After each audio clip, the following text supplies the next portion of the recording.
Ótima noite, como é que vocês estão? Vamos lá, hoje a gente vai ler Deuteronômio 16 a 19. 16 a 19, vamos lá? Juntos aqui na leitura?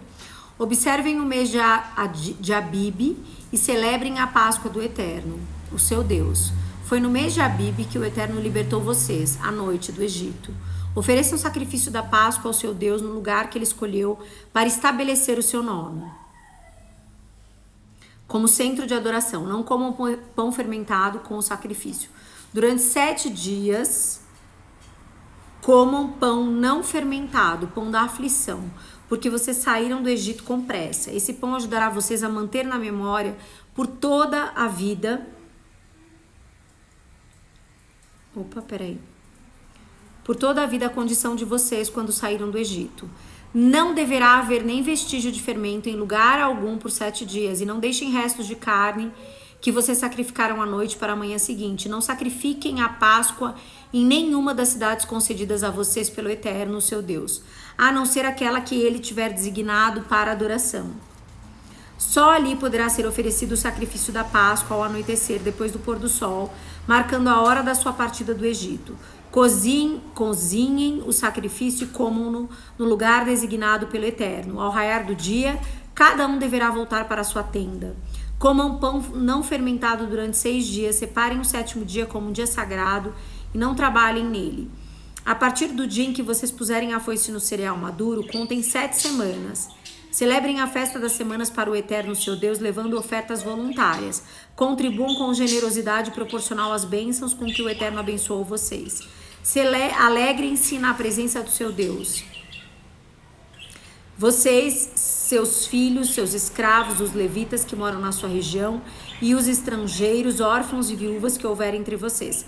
Alegrem-se no lugar determinado pelo Eterno para adoração. Não se esqueçam de que vocês foram escravos no Egito, portanto, sejam diligentes na observância desses regulamentos. Celebrem a festa das cabanas durante 7 dias, depois de ajuntarem a colheita da eira e da prensa de uvas. Alegrem-se nessa festa, vocês, seus filhos, seus escravos, os levitas, os estrangeiros, os órfãos e as viúvas que moram com vocês. Celebrem essa festa para o Eterno, o seu Deus, durante 7 dias, no lugar designado por ele, porque o Eterno abençoou a colheita e o trabalho de vocês. Portanto, façam uma grande festa e celebrem de verdade. Todos os homens precisam aparecer diante do Eterno 3 vezes no ano, no lugar designado por ele, na festa de pães sem fermento, na Páscoa, na festa das semanas e na festa das cabanas. Ninguém deverá aparecer na presença do Eterno de mãos vazias. Cada homem deverá levar tudo que puder carregar, contribuindo generosamente, numa atitude de gratidão pelas bênçãos do Eterno. Designem juízes e oficiais organizados por tribos em todas as cidades que o Eterno, seu Deus, der a vocês. Eles deverão julgar o povo de forma justa e honesta. Não deturpem a lei, não tenham favoritos, não aceitem suborno. O suborno cega até mesmo o homem mais sábio e corrói as melhores intenções das pessoas. O direito, desejem apenas o que é direito. É a única maneira de viver de verdade e possuir a terra que o Eterno, seu Deus, está dando a vocês. Não plantem árvores de fertilidade consagradas a Aserá do lado do altar do Eterno, seu Deus, e não levantem símbolos fálicos de pedra. O Eterno odeia essas coisas. Não sacrifiquem ao Eterno, seu Deus, uma novilha ou uma ovelha com defeito ou que tenha qualquer outra anormalidade. Isso é abominação, é insulto ao seu Deus. Se vocês descobrirem que nas cidades concedidas pelo Eterno, seu Deus, existe alguém fazendo algo errado aos olhos dele, violando uma aliança com ele, desviando-se para a adoração de outros deuses ou se curvando diante deles, do sol, por exemplo, ou da lua, ou de qualquer deus estrela, investiguem com cuidado e busquem evidências. Se descobrirem que é verdade, que de fato uma abominação foi cometida em Israel, vocês deverão levar a pessoa que cometeu esse mal para fora da cidade e apedrejá-la. Lancem pedras sobre ela até que ela esteja morta. Mas será preciso o depoimento de 2 ou 3 testemunhas para que uma pessoa seja executada. Ninguém pode ser executado pelo testemunho de uma única pessoa. As testemunhas deverão jogar a primeira pedra na execução. Depois o resto da comunidade vai participar. Vocês precisam eliminar o mal da sua comunidade. Quando aparecerem questões legais que sejam difíceis demais para vocês, causas difíceis como homicídios, disputas judiciais, brigas, apresentem essas causas no centro de adoração designado pelo Eterno seu Deus. Os sacerdotes, levitas e o juiz que estiver exercendo o cargo na ocasião deverão julgá-las. Consultem esses homens e eles pronunciarão a sentença. Dado o veredito, tratem de cumprir ali mesmo o que foi decidido. Façam o que eles disserem da maneira que eles recomendarem. Sigam as instruções deles nos mínimos detalhes, sem omitir ou acrescentar coisa alguma. A pessoa que ignorar ou distorcer a decisão do sacerdote ou do juiz que está exercendo o ofício na presença do Eterno pode se considerar morta, e vocês irão executá-la. Livrem Israel desse mal. Os que souberem da punição pensarão 2 vezes antes de errar. Essa medida combaterá o comportamento presunçoso. Se depois de entrar na terra que o Eterno seu Deus está dando a vocês, e depois de tomar a posse dela e se estabelecer, surgir a ideia, vamos eleger um rei sobre nós, como nas nações ao nosso redor, aceitem o rei que o Eterno escolher. Escolham um rei entre os homens do povo israelita. Não elejam como rei um estrangeiro, mas só alguém do povo. E tomem cuidado para que ele não construa uma máquina de guerra para si, acumulando cavalos e carros de guerra. Ele não deve desviar emissários do Egito para buscar mais cavalos, porque o Eterno disse a vocês, nunca mais voltarão para lá. Cuidem também que ele não monte um harém, colecionando mulheres que o desviarão do caminho estreito. Cuidem ainda para que ele não acumule muita prata nem ouro. Eis o que precisa ser feito. Quando tomar posse do trono do seu reino, a primeira coisa que ele deve fazer é confeccionar para si uma cópia desta revelação, um rolo, que deverá ser feita sob a supervisão de sacerdotes levitas. O rolo deverá permanecer ao lado dele todo o tempo, e ele deverá estudá-lo todos os dias, para que aprenda a temer o Eterno e a viver em obediência reverente a essas leis e a esses regulamentos. Ele não deverá cair na armadilha do orgulho e da arrogância, alterando os mandamentos no seu bel prazer para adaptá-los a seus propósitos ou elaborando uma versão própria. Se ler o livro e aprender seu conteúdo, ele terá um reinado longo como rei de Israel e dos seus filhos também. Os sacerdotes levitas, que são toda a tribo de Levi, não receberão herança da terra como o restante de Israel. A parte deles será as ofertas sacrificadas no fogo ao Eterno. Eles viverão disso. A herança de terra é para seus outros irmãos, não para eles. O Eterno é a sua herança. O que os sacerdotes receberão do povo como parte de qualquer oferta de novilho ou ovelha será isso: a espádua, a queixada e o estômago. Vocês também deverão dar a eles as primícias do seu cereal, do seu vinho, azeite e a primeira lã das suas ovelhas, porque o Eterno, seu Deus, escolheu unicamente a eles e aos seus filhos entre todas as tribos para que prestem um serviço contínuo no nome do Eterno, seu Deus. Se um levita mudar de cidade em Israel, ele tem o direito de se mudar para onde quiser, e vier ao lugar designado pelo Eterno para adoração, ele poderá servir ali, em nome do Eterno, com todos os seus irmãos levitas que estiverem presentes em um serviço na presença do Eterno. Ele receberá uma porção de alimento igual à dos outros levitas, mesmo que tenha o dinheiro da venda de posse dos seus pais. Quando entrarem na terra que o Eterno seu Deus está dando a vocês, não adorem o modo de vida abominável das nações que ali vivem. Não ousem sacrificar seu filho no fogo, não pratiquem adivinhação nem magia, não façam presságios, não pratiquem feitiçaria, não façam encantamentos, não consultem espíritos ou mortos para entrar em contato com os mortos.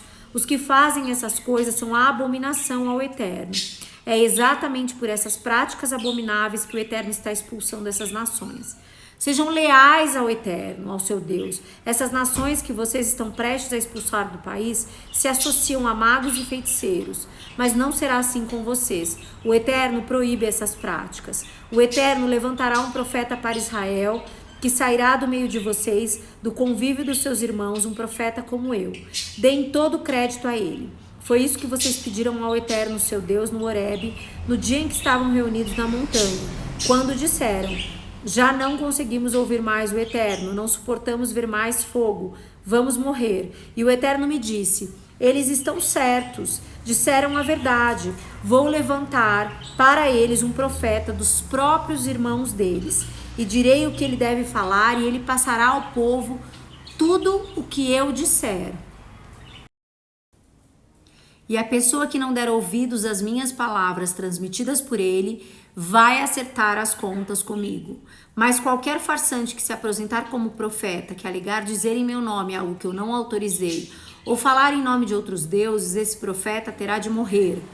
Talvez vocês estejam imaginando, como vamos saber se a mensagem veio do Eterno ou não? Eis o teste.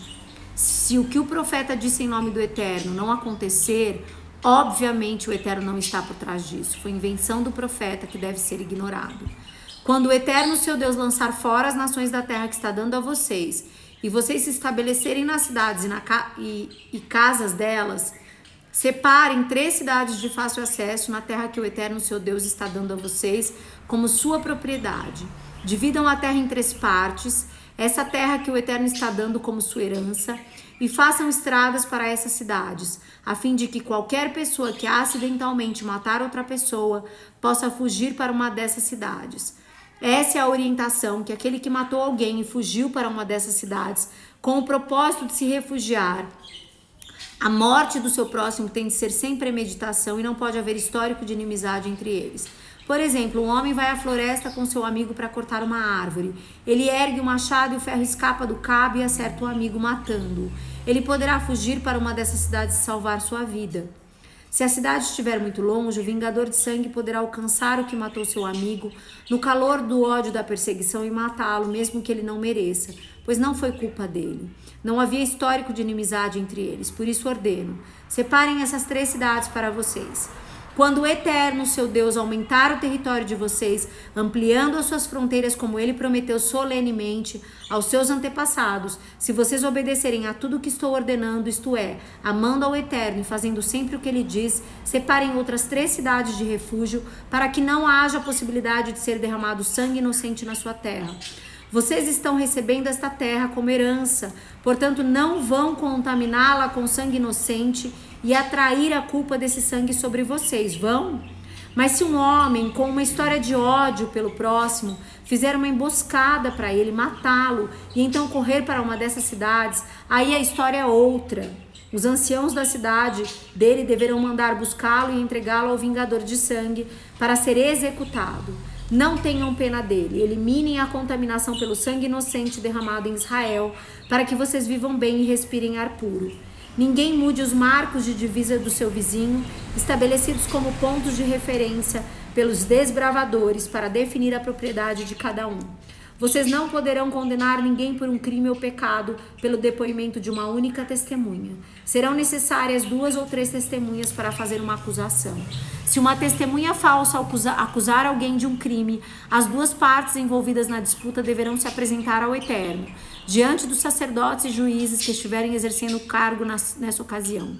Os juízes farão uma investigação minuciosa e se a testemunha for de fato uma testemunha falsa e tiver mentido contra seu irmão israelita, deem a ela o mesmo remédio que ela queria ministrar à outra parte. Eliminem o mal contagioso da sua comunidade. As pessoas vão tomar mais cuidado depois de saber como vocês agiram. É uma forma de coibir esse tipo de crime entre vocês. Não tenham pena da pessoa que deu falso testemunho. É vida por vida, olho por olho, dente por dente, mão por mão e pé por pé. Acabamos, gente. Que tremendo a gente lê. Não parem, não desista, vamos em frente. Eu vejo vocês amanhã. É um ótimo dia para vocês, viu? Deus abençoe você poderosamente. A gente se vê na leitura amanhã. Tchau!